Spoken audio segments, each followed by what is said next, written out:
సోదరులే పథకం ప్రకారం హత్యకు కుట్ర చేశారన్నారు ఏసీపీ మనోజ్ కుమార్. హైదరాబాద్ కంచన్బాగ్ లో కిరాణా షాపు యజమానిని మర్డర్ చేసిన నిందితులను అరెస్టు చేశారు పోలీసులు. కిరాణా షాప్ కు అడ్డంగా కుర్చీలు వేయడంతో ఇదేంటని ప్రశ్నించిన యజమానిని కొట్టి హత్య చేసి పరారయ్యారు నిందితులు. పోలీసులకు ఫిర్యాదు చేయడంతో కేసు నమోదు చేసి దర్యాప్తు చేశారు. సీసీ కెమెరాల ఆధారంగా ఇద్దరు నిందితులను గుర్తించి అరెస్టు చేశారు. మరో వ్యక్తి పరారీలో ఉన్నాడని తెలిపారు ఏసీపీ మనోజ్.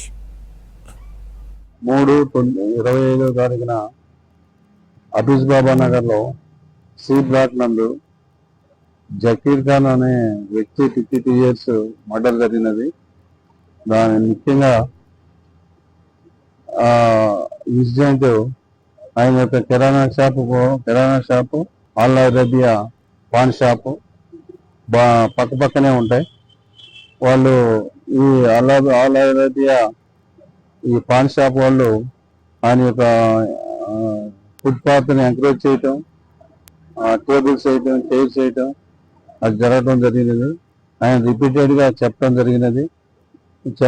చెప్పే విధంలో 12వ తారీఖు రోజు ఫహీం బేక్ ఆర్గ్యుమెంట్ చేయటం జరిగినది.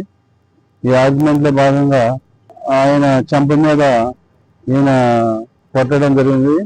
దానికి ఆయన కింద పడిపోయి అన్కాన్షియస్ అయ్యి చనిపోవడం జరిగింది. దీంట్లో ఇమ్మీడియట్ గా అపోలో హాస్పిటల్ తీసుకెళ్లారు, అయినా కానీ రెస్పాండ్ కాలేదు. కేసులో ముగ్గురు ఇన్వాల్వ్మెంట్ కనిపిస్తుంది. త్రూ సీసీ కెమెరాల ద్వారా కూడా మేము వెరిఫై చేయడం జరిగినది. మీర్జా ఫహీం ఖాన్, మీర్జా అజీమ్ బేగ్, కుషార్ ఖాన్ ముగ్గురు ఈరోజు ఉదయం Kanchanbagh police station inspector and staff apprehend చేసి ఈరోజు జ్యుడిషియల్ కస్టడీ పంపడం జరిగినది.